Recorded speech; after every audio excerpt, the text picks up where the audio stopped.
চল বাইরে বেরো, চল চল ভাইয়ের কাছে নিয়ে যাই একে। বেশি শেয়ানাগিরি না, চল চল চল সামনে চল।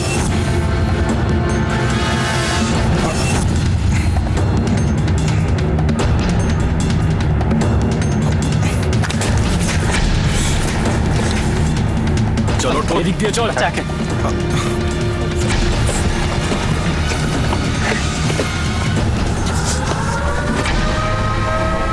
আরে তাড়াতাড়ি চল। চল চল চল,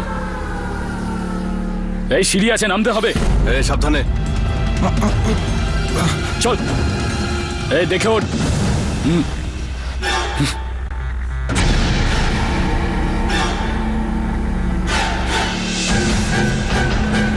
চল চল। তোকে তো আমি মাথা সামলে। আবে সাবধানে ওঠ।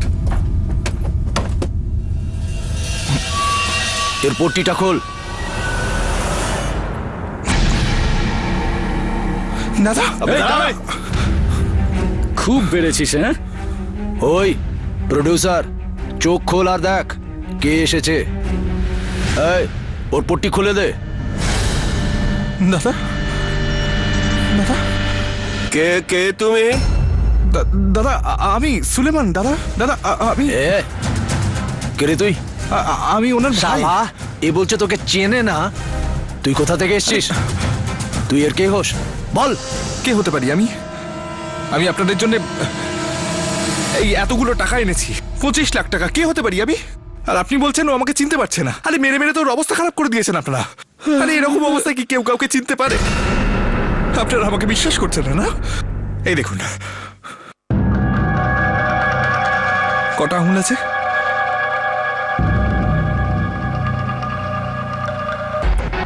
দেখলেন তো? চলো দাদা, বাড়ি চলো। চলো দাদা, মা তোমার জন্য অপেক্ষা করছে। মায়ের শরীরটাও খারাপ হয়ে গেছে তোমার জন্য, দুশ্চিন্তায়। দাঁড়া। আরে এখন কেন আটকাচ্ছেন ভাই? আপনার কাজও হয়ে গেছে, আমরা শিক্ষাও পেয়ে গেছি। এরপরে যদি আর কখনো পাশার লোক আমাদের কাছে টাকা চায়, আমরা সঙ্গে সঙ্গে সঙ্গে সঙ্গে দিয়ে দেবো, আর দেরি করবো না। বুদ্ধি আছে দেখছি। চল যা। আর শোন, বাইরে গিয়ে কোনো রকম লাফড়া করবি না। না, না, দিব্যি করে বুঝতে দিচ্ছি। পেরেছিস? যা ভাগ। চলো। এ পট্টি বেঁধে দে দুজনের, ছেড়ে দিয়ে আয়। চল রে।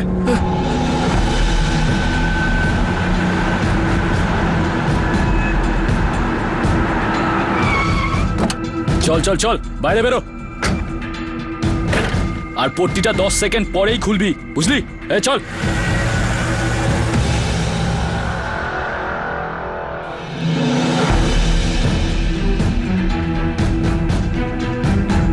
পট্টিটা খুলুন, ওরা চলে গেছে। অনেক অনেক ধন্যবাদ আমার প্রাণ বাঁচানোর জন্য, কিন্তু আপনি কে? আমি ইন্সপেক্টর প্রবীণ বাগলে, অ্যান্টি এক্সটর্শন সেল থেকে। আর ধন্যবাদ আমায় না দিয়ে নিজের ভাইকে দিন, যে ঠিক সময় খবরটা আমাদের দিয়েছিল। কিন্তু আমি তোকে পুলিশকে খবর দিতে বারণ করে দিয়েছিলাম। ওর বুদ্ধি আছে তাই সেটা করেছে, না হলে এই লোকগুলো আপনার সমস্ত টাকা হজম করে ফেলতো। আমি কিছু বুঝলাম না। কমসে কম আমি এখন এইটুকু তো জানি যে টাকাটা কোথায় আর কার কাছে আছে। তাতে কি যায় আসে? এই পাশার গুন্ডাদের সাথে কে লাগতে যাবে? আমার তো সব গেল। এই পাশার হপ্তার চাহিদা এত বেশি যে আমার মতন ছোট প্রডিউসাররা সিনেমা করতেই পারবে না। আমি চড়া সুদে ফাইন্যান্সারের থেকে পয়সা নিয়েছি, আমার সব গেল। আমি পথে বসে গেলাম। আপাতত আমরা দুজন পথেই দাঁড়িয়ে আছি। চলুন এখান থেকে বরং আমরা যে যার রাস্তায় যাই। স্যার, আপনি আমাকে এখানে একা ফেলে কোথায় যাচ্ছেন? বিপদ কেটে গেছে আর এখন আপনি স্বাধীন। বাকি পথটুকু নিজেই যান। আর আপনি বলছিলেন না যে পাশা ফিল্ম ইন্ডাস্ট্রির জন্য একটা বড় বিপদ হয়ে দাঁড়িয়েছে? তো সেই বিপদের মোকাবিলা করতে গেলে আরেকটু সাহস তো দরকার। নিজের ফিল্মের হিরোর কাছ থেকে শেখেন না কেন? প্রতিবাদ করুন, না হলে শুধু পুলিশ আর কতদিন সুরক্ষা দেবে? আর যদি বলেন আমি কোথায় যাচ্ছি, তো আপনি ওই চড়া সুদে যে টাকাটা ধার করেছিলেন সেটা ফেরত আনতে যাচ্ছি। এখন আসুন। কথায় আছে না যে অপরাধ যখন রমরমিয়ে চলতে থাকে তখনই কোনো কিছু ভালোরও খোঁজ মিলে যায়। কিছুটা তেমনই এক্ষেত্রেও হয়েছিল। পাশার এই অত্যাচার বন্ধ করতে আর তাকে যোগ্য জবাব দেওয়ার জন্যে মুম্বাই পুলিশ বেছে নিয়েছিল প্রবীণ ওয়াগলেকে। অপরাধীকে থামানোর জন্যে সে কোনো কিছুরই পরোয়া করত না। তাছাড়া সে যে কোনো কাজ করতে পারত অপরাধীকে ধরবার জন্যে। ও ভালোর কাছে খুবই ভালো ছিল, আর মন্দের কাছে ততোধিক মন্দ। ভালো মানুষেরা তাকে দেখে শান্তি পেত, আর বদমাইশেরা তার ছায়া দেখেও কেঁপে উঠত। অত্যন্ত সাধারণ দেখতে প্রবীণের মধ্যে সেই জেদ আর সংকল্প ভরা ছিল, যা আগামী সময়কালে পাশার পুরো ভবিষ্যৎ পাল্টে রেখে দিতে চলেছে।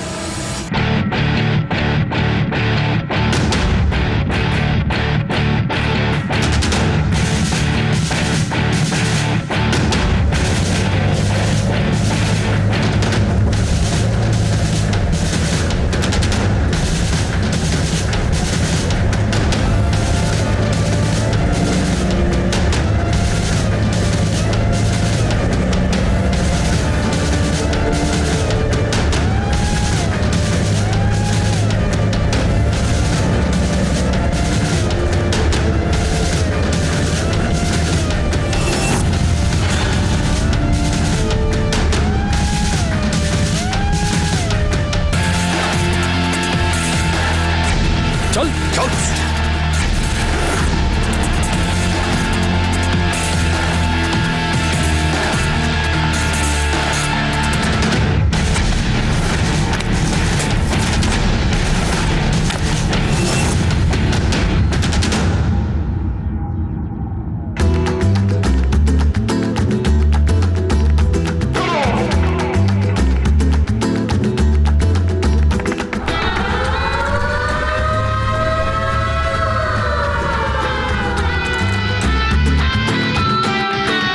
এই সিঁড়ি আছে, নামতে হবে। ঠিক করে চল।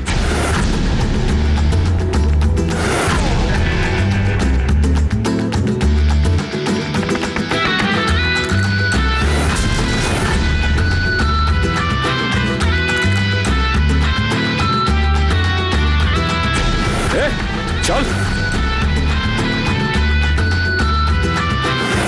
মাথা সামলে। আরে আরে তুই ফিরে এলি কি করে? হ্যাঁ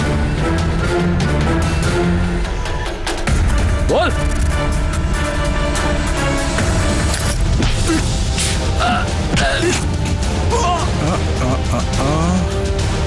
ওটা দে।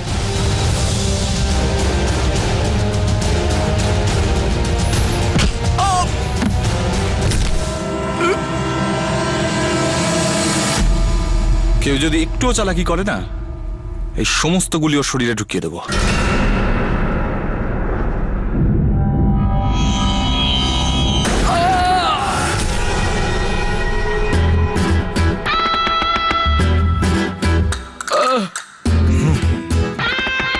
তুই একটু আগে জিজ্ঞেস করছিলি না আমি কে? আমি অ্যান্টি এক্সটর্শন সেলের অফিসার, আর আমার নাম ইন্সপেক্টর প্রবীণ বাগ। আর আমি তোদের সবাইকে, প্রোডিউসার জুনেদ খানকে এক্সটর্ট আর তাকে কিডন্যাপ করার অপরাধে গ্রেপ্তার করছি। কেউ আমাদের কিচ্ছু করতে পারবে না। পাশার লোক আমরা। তোরা তো আবার পাশার লোক না? তাহলে পাশার লোক তোরা। দেখ, তোর পায়ে গুলি মেরে পা দুটো তো অকেজো করে দিলাম। এবার কি করতে হবে বল? আরে বল না। যখন আমার মতো পুলিশ অফিসারের মাথা গরম হয় না, তোর ওই আশা পাশার মতো কুচো মাস্তানদের প্যান্ট ঢিলে হয়ে যায়। তুই বুঝেছিস? এখন নিশ্চয়ই বুঝলি। বলিউড সাম্রাজ্যে গ্ল্যামার ছিল, খুব সুন্দরী হিরোইন ছিল, আর আন্ডারওয়ার্ল্ডে টাকা ছিল, পাওয়ার ছিল। দুটো জগতের একের অন্যের প্রতি আকর্ষণ ভীষণ স্বাভাবিক ছিল। হয়তো এটাই ছিল কারণ যে আজ থেকে 40 বছর আগে 70-এর দশকে বলিউড আর আন্ডারওয়ার্ল্ডের জগতের প্রেম শুরু হয়েছিল।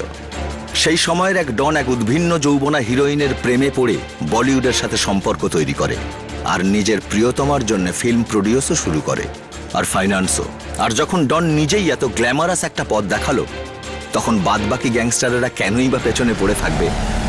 80-র দশক আসতে না আসতেই তারা ইন্ডিয়ান পুলিশের থেকে অনেক দূরে মরিসাস, নাইরোবি, করাচি, নিউ জার্সিতে বসে হুকুম আর হুকুম চালাতে লাগলো।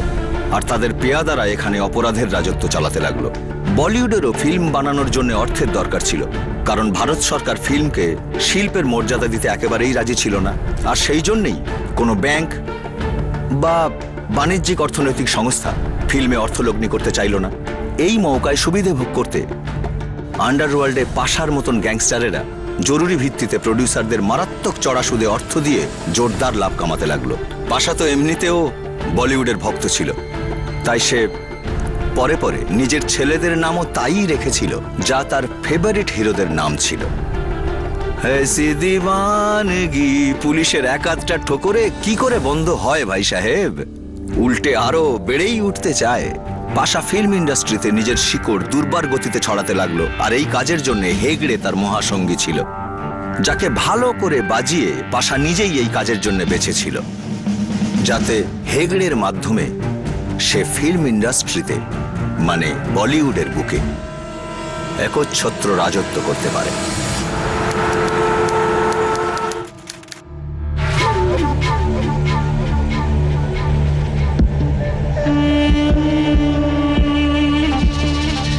ভাই একটা খারাপ খবর আছে।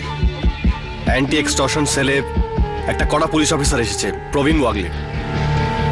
আমাদের লোকেদের পায়ে গুলি করে ওদের জেলে ঢুকিয়েছে, আর জুনেদ খানের অপহরণের টাকাও নিয়ে গেছে। ভাই এটা কে বলুন তো, যার কোনো ভয় ডর নেই? ও খুব সাহস দেখাচ্ছে ভাই, কিছু করতে হবে ভাই এর। দাবা খেলার প্রত্যেকটা ভালো চাল এত গুরুত্বপূর্ণ কেন হয় জানিস তুই? কারণ প্রত্যেকটা চাল দেবার আগে যে চাল দেয় সে সমস্তটা বুঝে আর ভেবে চিনতে চালটা দেয়। জীবনটাও তেমনি দাবা খেলার মতো। প্রতিপক্ষের বিরুদ্ধে চাল দেবার আগে সে কি চাইছে সেটা ভালো করে বুঝে নিতে হয়, যাতে ওর চালের সঠিক জবাব দেওয়া যায়। বলিউডের পিছনের এবং বাইরের দরজা ভুলে এবার সামনের দরজা দিয়ে ঢোকার সময় এসে গেছে। যা কিছু হয়েছে সেটা এখন এসব ছোটখাটো কাজ করে আমাদের সম্মান থাকছে না। আমার মাথায় কিছুই ঢুকছে না ভাই। বলিউডের এইসব চমক আর চাকচিক্য বজায় রাখতে চাই টাকা। আমি বলিউডকে সেই টাকা দেব। Film industry bank. বলিউডের ছবিতে আমি টাকা লাগাবো, প্রডিউসারও আমি হব, ডিস্ট্রিবিউটারও আমি হব। 100% প্রফিট আমরা ভোগ করব। সে তো ঠিক আছে ভাই, কিন্তু আমাদের ভয় যদি লোকেরা ফিল্ম বানানো বন্ধ করে দেয়। দেখ, ভারতবর্ষে দুটো জিনিস তৈরি হওয়া কখনো বন্ধ হবে না, বেবিজ আর মুভিজ। সেই কারণে আমাদের বলিউডে রাজত্ব কায়েম করতেই হবে, আর হেগড়ে হবে এই খেলার মন্ত্রী। না না, ওই হেগড়েকে বলে দে ওই নতুন হিরোইনকে পাশা পেতে চায়। ওর প্রথম ছবিটা দেখেই পাশা একেবারে খাল্লাস হয়ে গেছে। আমার প্রাইভেট পার্টিতে অন্যান্য স্টারদের সাথে ওকেও ডাকো।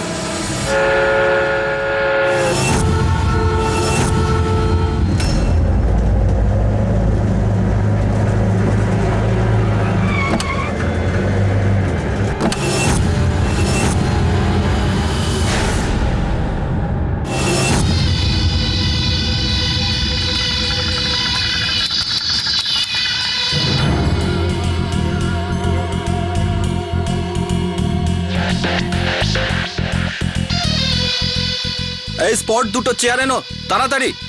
আসুন আসুন আসুন আসুন আসুন আসুন। চলো 10 মিনিট ব্রেক, রেস্ট নিয়ে নাও। এখান থেকে সবাই সরো প্লিজ। আসুন স্যার, বসুন। বসুন স্যার।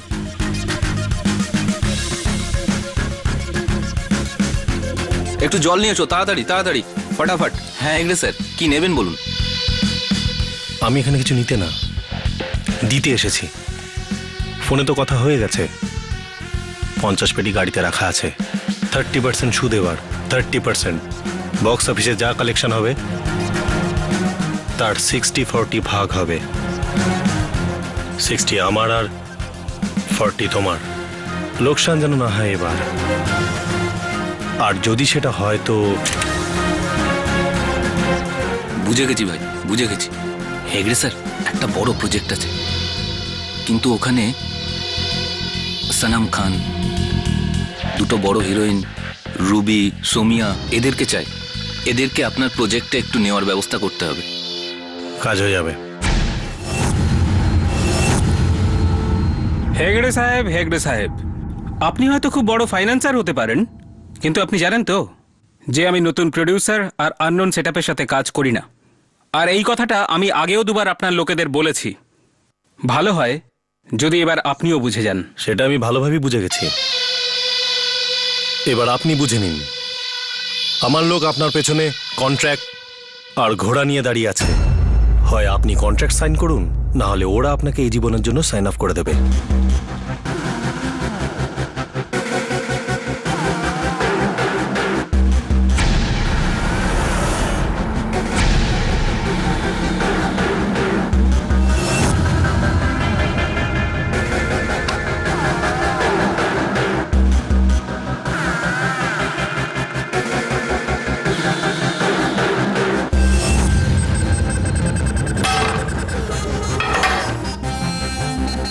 কি হলো, কিছু বলছে না কেন?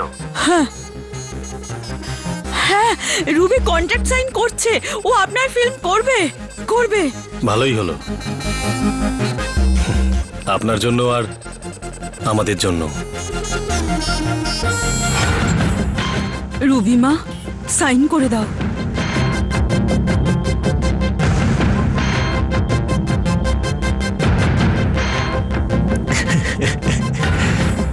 আচ্ছা, আর একটা কাজ আছে তোর। ওই যে সোমিয়া আছে না, সোমিয়া, ওকেও সিনেমাটায় নিতে হবে। কবে কিভাবে আলাপ করাবি এটা তুই ভেবে নে।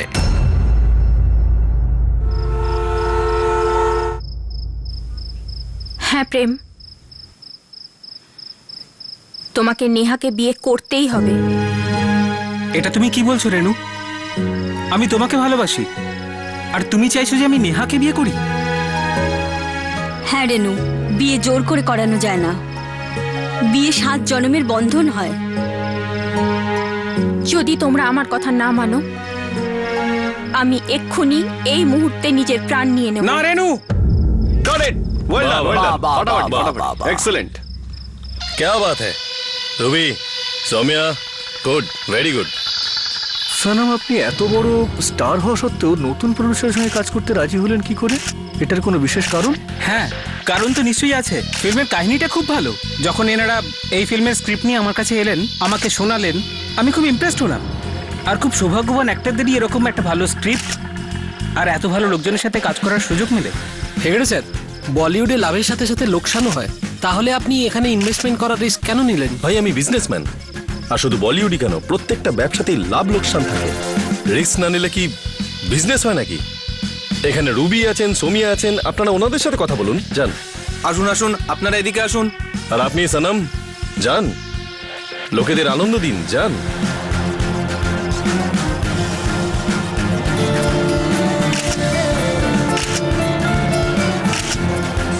শোন, পাশা ভাইয়ের সম্পত্তি ওটা, ওকে একটু চোখে চোখে রাখিস। যা। ঠিক আছে।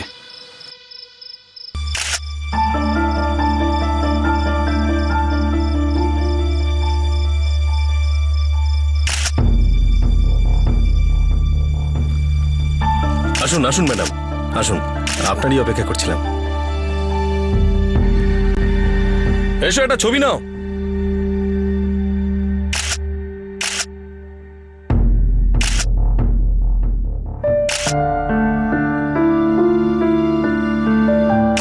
খুব সুন্দর পার্টি অ্যারেঞ্জ করেছেন আপনি।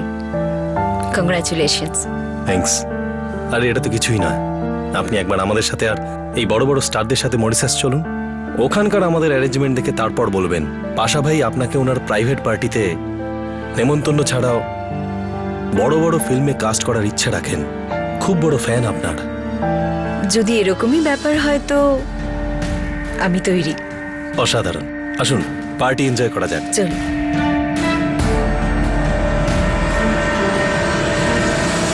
আও, hello Naina Devi, how are you? Pasha ভাইয়ের সম্পত্তির দিকে আর একবার যদি তাকাস না, তোর চোখ দুটো তোর উপরে বের করে নেবো, বুঝতে পেরেছিস? Carry on guys.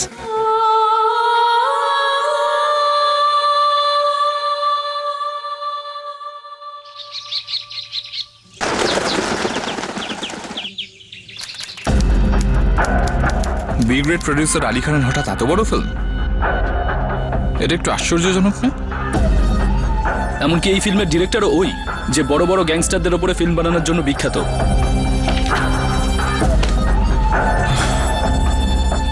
লোকেরা এই গ্যাংস্টারদের জীবনের গল্প জানতে চায়, আর এই গ্যাংস্টাররা চায় নিজেদের ফুলিয়ে ফাঁপিয়ে দেখাতে। এই জন্যই তৈরি হয় এরকম ফিল্ম, আর তৈরি করে এই যে এ ধরনের নির্দেশকরা। কিন্তু লোকেরা এটা জানে না, আন্ডারওয়ার্ল্ডের লোকেরা হিরো নয়, কাপুরুষ। যেমন ওই লোকটা পাশা। পাশা এখন আর ছোটখাটো নেই, সারা দেশ জুড়ে ওর আতঙ্ক ছড়িয়ে পড়েছে, সব ইন্ডাস্ট্রিতেই, সেটা শিপিং হোক, কনস্ট্রাকশন হোক, কন্ট্রাক্ট কিলিং, এমনকি রাজনীতিতেও। সব ইন্ডাস্ট্রি ওই কন্ট্রোল করে। যেখানে টাকা, পাওয়ার আর গদি আছে না, সেখানে ও রাজ করে। পাশা একজন ছোটখাটো গুন্ডা, আর সেটাই থাকবে। ও শুধু আইনের হাতের বাইরেই যায়, আর তাই আজকাল একটু পাওয়ারফুল হয়ে গেছে। আমি এটা মানছি যে ওর ব্যবসার পদ্ধতিটা খুব ভালো, আর ওই দেশের সব থেকে বড় লোক। কিন্তু আসলে তো ও পালিয়ে বেড়ায়, আড়ালে থেকে সব চালগুলো দেয়, আর গিয়ে এমন একটা দেশে বসে আছে যেখানে আমাদের এক্সট্রাডিশন ট্রিটিও চলে না।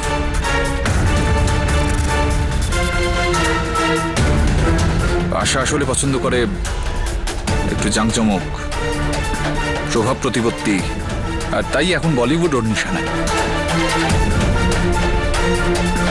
ও এই ইন্ডাস্ট্রির সমস্ত মধু চুষে নেবে। আর আজকাল তো একটা নতুন ট্রেন্ড শুরু হয়ে গেছে। এই ফিল্মের যত নায়ক নায়িকা, বড় বড় স্টার্স আজকাল মরিশাস যাচ্ছে। আন্ডারওয়ার্ল্ডের যত প্রাইভেট পার্টিস, স্টেজ শো, সব ওখানেই, কিছু টাকা পয়সার কিছু উপহারের জন্য। না, কেউ কেউ বাধ্য হয়েও যায়। হুমকি শোনার পর কেউই ঠিক থাকে না। এই স্টেজ শোগুলো নজরে রাখো।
কি হলো?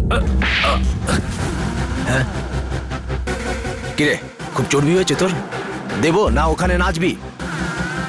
হ্যাঁ, এই কি হয়েছে? চল দেবো। শালা দেবো। হ্যাঁ, নাচবি কি না?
প্রত্যেকটা দাবা খেলোয়াড়ের প্রধান লক্ষ্য থাকে রানীকে জয় করা। এই খেলোয়াড়ের ভাগ্যে কি এই রানী আছে? এই খেলোয়াড় তো রানীকে তখনই জিতে নিয়েছিল যখন 4 চোখ এক হয়েছিল। নয়না, তোমাকে আমার খুব ভালো লাগে। বলো, কি করতে পারি আমি তোমার জন্য? আমি ডিরেক্টর রাজা প্যাটেলের ফিল্ম করতে চাই। মনে করে হয়ে গেছে, কিন্তু মনে রেখো অনেক কষ্ট করে এই রানীকে আমি পেয়েছি। যদি এই রানী I will never cheat on you. আপনি আমার রাজা আর আমি আপনার রানী। দুজনে মিলে বলিউডের রাজ্যে রাজত্ব করব।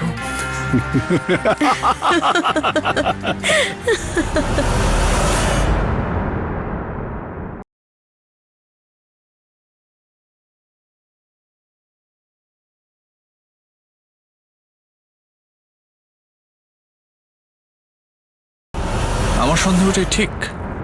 এই হেগড়ে আসলে পাশার লোক। এবার তো তোমার ক্রাইম রিপোর্টে আমার দক্ষতার আন্দাজ হয়েই গেছে। আরে সেটা তো আমি জানি, ইউ আর দ্য বেস্ট। আর এই যে তুমি কাজটা করেছো, ফাটিয়ে দিয়েছো। ফরিদ, এই অ্যাক্টরদের মধ্যে কয়েকজনের টেলিফোন ট্যাপ করা শুরু করো। আমার সেই নম্বরগুলো চাই যেগুলোতে এরা পাশার সঙ্গে কথা বলে। আন্ডারওয়ার্ল্ডের কাজকর্মের এক অত্যাবশ্যক অঙ্গ হচ্ছে খুন খারাপি। এর মাধ্যমেই গ্যাংস্টারেরা লোকেদের মনে আতঙ্ক তৈরি করে নিজেদের কাজকর্ম চালায়। সেই জন্যই তারা নামী প্রডিউসার আর ডিরেক্টরদের ধমকাতো, তাদের নিশানা বানাতো, যাতে পুরো ইন্ডাস্ট্রিতে এই খবর পৌঁছে যায় যে ওদের সঙ্গে লাগা মরণকে ঘরে আনার সমান। দিনে দিনে এই ধমকি আর স্রেফ টাকা পয়সার মধ্যে সীমাবদ্ধ রইল না। তারা ফিল্মের মিউজিক রাইটস আর ইন্টারন্যাশনাল রাইটসও দাবি করতে থাকলো।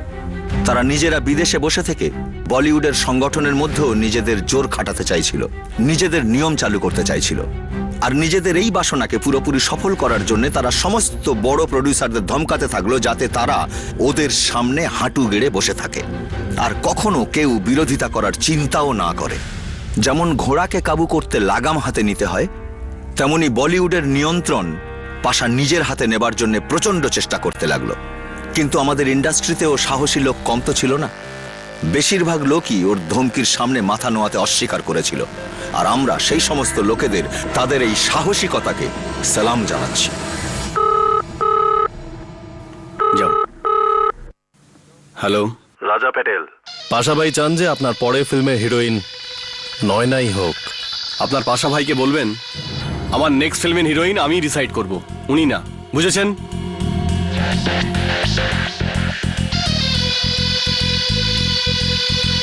আর তোমার টাইম যে শেষ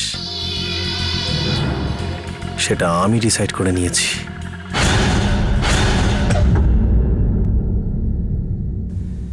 ওকে সমস্ত স্ক্রিপ্টগুলো দিয়ে এসো, আর যেন কোনো প্রবলেম না হয়। বুঝেছো?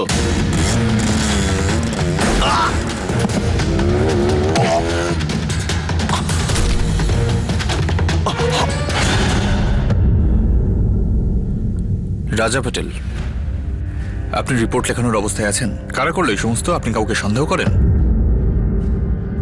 দেখুন, একটু মনে সাহস রাখুন। যদি আপনারা কমপ্লেন না লেখান তাহলে ইন্সপেক্টর প্লিজ, আমি কিচ্ছু জানি না।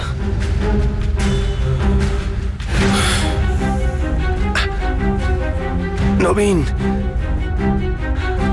দেখো, নেক্সট প্রজেক্টের জন্য নয়নাকে সাইন করিয়ে নাও।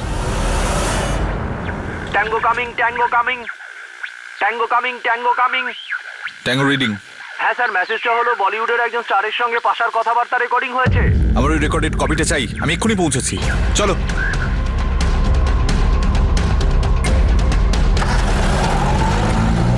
কিছু বড় স্টার এই গ্যাংস্টারদের সঙ্গে যুক্ত হতে থাকলো, কেউ ভয়ের কারণে, তো কেউ পাওয়ার, পয়সা আর উত্তেজনা ভোগ করতে, আবার কেউ নিজের কেরিয়ার ঠিক করতে, প্রডিউসারদের নিজেদের শর্ত মানাতে, নতুন নতুন ফিল্ম সাইন করতে, ইত্যাদি ইত্যাদি। কিন্তু কারণ যাই হোক, তা ইন্ডাস্ট্রির ভালোর জন্য ছিল না। ওই প্রবাদটা তো জানেন নিশ্চয়ই আপনারা, ঘরের শত্রু লঙ্কার বিভীষণ। নিজেদের স্বার্থের জন্য এরা নিজেদের ঘরে চুরি করা শুরু করে দিল। কেমন আছেন ভাই? ভালো আছি। কি খবর বলো? এই ফিল্মটা বক্স অফিসে খুব ভালোই ব্যবসা করছে, সবে মাত্র প্রথম সপ্তাহ, আর তাতেই 4 পেটি ইনকাম হয়েছে। খুব ভালো খবর এটা আমাদের জন্য। ভাই, আজকাল আপনার কাছে সব ভালো খবরই আসছে। না, একটা খারাপ খবরও আছে। ওই আজকালকার হিট ডিরেক্টর রমেশ ভারতী, ও আমাদের সাথে কাজ করতে চাইছে না। ওইটাও বলেছে যে ও আমাদের হিরো আর নয়নার সাথে কাজ করতে চায় না। হেগড়েকে মুখের উপর না বলেছে। শুনলাম যে ওই রাজা প্যাটেলও নাকি লাইনে চলে এসছে, নয়নাকে সাইন করিয়ে নিয়েছে পরের ফিল্মের জন্য।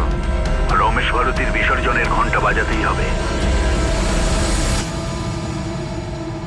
ধিক্কার এই হিরোকে, পুরুষ হয়ে কাপুরুষের মতো কথা বলে, নিজেরই ইন্ডাস্ট্রির লোকের পিঠে ছুরি মারছে।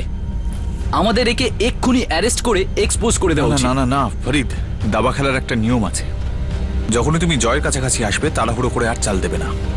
আর এই নিয়মটা আমাদের এই কেসেও প্রযোজ্য। আর এই যে এই ফিল্ম স্টারটা, আমাদের এই খেলা সেই খুঁটি যা কখনো সোজা চালে চলে না, কিন্তু ওর উল্টো চালই ওকে ডুবিয়ে দেবে। কিন্তু ততক্ষণ বলিউডে কে কোথায় কোন চাল দিচ্ছে সেই সমস্ত খবর আমাদেরকে এদের কথা ট্যাপ করেই পেতে হবে।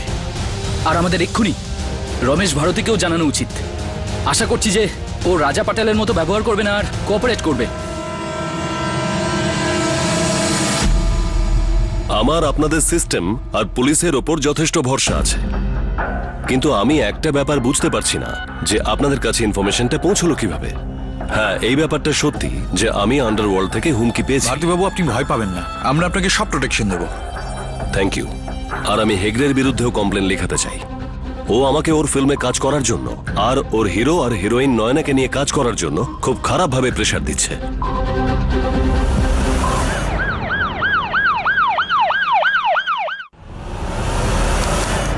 আমি খুব খুশি যে আপনারা আমাকে যোগ্য ভেবেছেন যে আমি আপনাদের ডিস্ট্রিবিউশন অ্যাসোসিয়েশনের প্রেসিডেন্ট হই। আমি আপনাদের কথা দিচ্ছি, এখন থেকে আপনাদের অ্যাসোসিয়েশন শুধু মজবুতি হবে না, আরো অনেক উন্নতি করবে।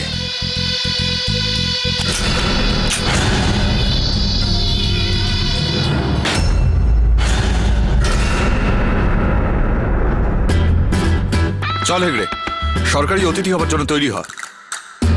আমি তোকে রমেশ ভারতীকে ভয় দেখিয়ে হুমকি দেবার জন্য গ্রেপ্তার করছি। মিথ্যে অভিযোগ আনছেন আপনি আমার ওপর। ভয় দেখানো, ধমকি দেওয়া, এগুলো তো গ্যাংস্টারদের কাজ। একবার ভেবে দেখুন, আমি ওরকম হলেই ভদ্রলোকেরা কি আমাকে ওনাদের অ্যাসোসিয়েশনের প্রেসিডেন্ট করতেন? চল, চল, চুপ করে কলার ছাড়। হ্যাঁ, চলো চলো, বসো, কেউ মরেনি।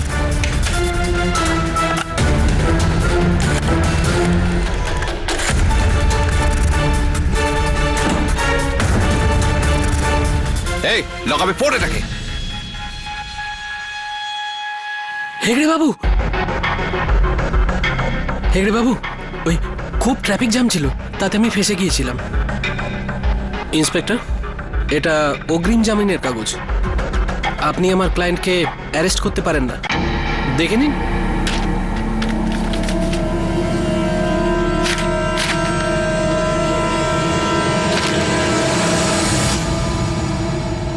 যদি রমেশ ভারতীর কোনো ক্ষতি হয় না, কথা দিচ্ছি তোকে নরকে পৌঁছে দেব। কি যাতা কথা বলছেন? রমেশ ভারতীর সাথে আমার আবার কি সম্পর্ক? ইন্সপেক্টর, আমি নিজে কাল শুট করতে যাচ্ছি গোয়া। ছাড়ুন।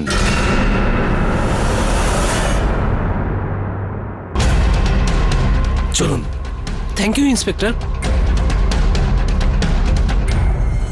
তুমি ভিড়ভাড় এলাকাগুলো থেকে বাইরে বেরিয়ে এসে ঠিক ঠিক এখানটায় আসবে, আর এখানে আসার পর আবার তুমি এখান থেকে দৌড়ে গিয়ে সোজা ঠিক এই পয়েন্টে পড়বে, ঠিক আছে? এইখানে পড়ার পর আমি যখন বলবো তখন ফায়ার করবে। চলো, রেডি, ক্লিয়ার, টেক করবো, come on, start sound, roll camera, action. Hold, hold, fire.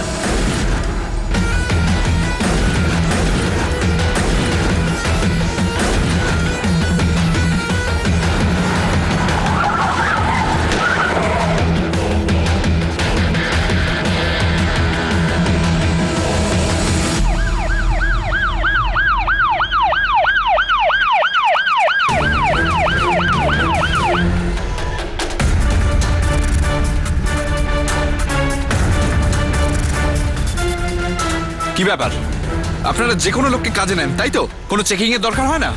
Sir, আমরা তো ইউনিয়নের লোকেদেরই কাজ দিই, সবার কাছে ওদের অ্যাসোসিয়েশনের কার্ড আছে। কি? তার মানে আপনি বলছেন যে সমস্ত কিলারদের কাছে অ্যাসোসিয়েশনের কার্ড ছিল? Yes sir.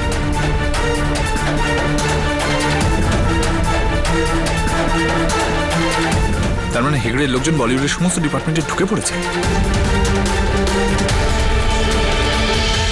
আমাদের লাইনে অন্য সমস্ত দাদাদের থেকে আমি সফল। আমার নামেতে লোকের মনে যে ভয়টা ঢুকে আছে না,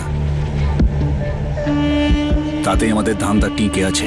তোমারই বোকামিতে আমাদের ধান্দার ক্ষতি হয়েছে। ভাই আমি ফিল্ডিং ভালোই সাজিয়েছিলাম, ওর ভাগ্য ভালো ছিল বলে বেঁচে গেল। সেটাই তো, ওকে আর বাঁচিয়ে রাখা যাবে না, এটা আমাদের সম্মানের ব্যাপার। আচ্ছা, ওয়াগলে তোকে অ্যারেস্ট করতে এসেছিল, এই কথাটা আমার কাছে লুকিয়ে রাখলি? লোকাইনি ভাই, শুধু আপনাকে বলিনি। এত ছোটখাটো ব্যাপারে আমি আপনাকে ডিস্টার্ব করতে চাইনি, কিন্তু এই মামলাটা আমি ভালোই সালটেছি। চাপ, এটাই ভুল তোর।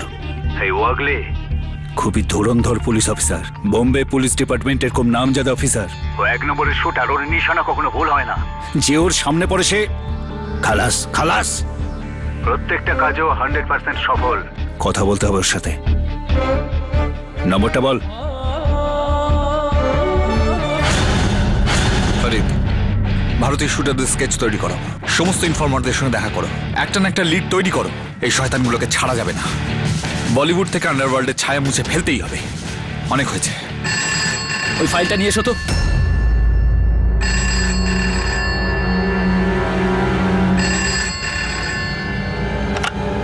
Hello, ওয়াগলে speaking. পাশা বলছি। ও, ডনেদের ডন পাশা। আজ পাশা ডন আমাকে ফোন করে তো কৃতার্থ করে দিলেন। পাশা এইভাবেই মানুষকে কৃতার্থ করে, মলম লাগায়। আমি জানি তোমার ক্ষতটা খুব তাজা আর গভীর। এখন এই রমেশ ভারতীর মতো ডিরেক্টর, এ ভীষণ জেদি টাইপের। এখন সেই সব মানুষদেরই আমাকে শাস্তি দিতে হচ্ছে যাদের কাজের আমি খুব ফ্যান। সোজা কাজের কথা এসো পাশা। আমি জানি তুমি আমাকে কেন ফোন করেছো, কেননা তোমার ওই হেগড়ে মালটা পুরো বেকার, আর এখন তোমার ওই বলিউডের ব্যবসাটা নিয়ে চিন্তা হচ্ছে। ঠিকই ভেবেছো তুমি। তোমার আর বলিউডের মধ্যে একটাই দেওয়াল, আমি। চলো খেলাটা শুরু করি। ইউ অ্যান্ড মি, মাঝখানে কেউ নেই। মনে হচ্ছে তুমিও দাবা ডাবা খেলো, সেই জন্য কিস্তি মাত করতে চাইছো। কিস্তি তো মাত হবেই পাশা। আর এখন আমি তোমার স্পট বয়েজ, স্টান্টম্যান, এই সমস্ত পেয়াদাগুলোকে পেঁয়াদাবো। ওয়াগলে, স্বপ্ন খুব ভালোই দেখো, বাস্তবটাও চেনো। পাশার রাস্তায় আসছো তুমি। তুমি বরং নিজের কথা ভাবো পাশা। এখন থেকে তোমার প্রত্যেকটা লোক আমার সব থেকে বড় শত্রু, আর এই লোকগুলোর বিরুদ্ধে আজ থেকে, এখন থেকে আমার যুদ্ধ শুরু। বাহ, অনেকদিন বাদে বেশ জবরদস্ত প্রতিপক্ষ পেলাম। তোমার চ্যালেঞ্জটা অ্যাকসেপ্ট করলাম। খেলা জমবে ওয়াগলে।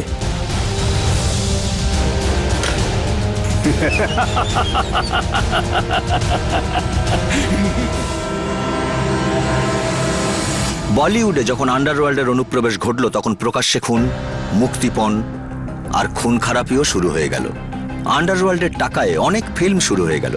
ধীরে ধীরে ফিল্মের অর্থনীতিতে আন্ডারওয়ার্ল্ডের প্রভাব মজবুত হতে থাকলো।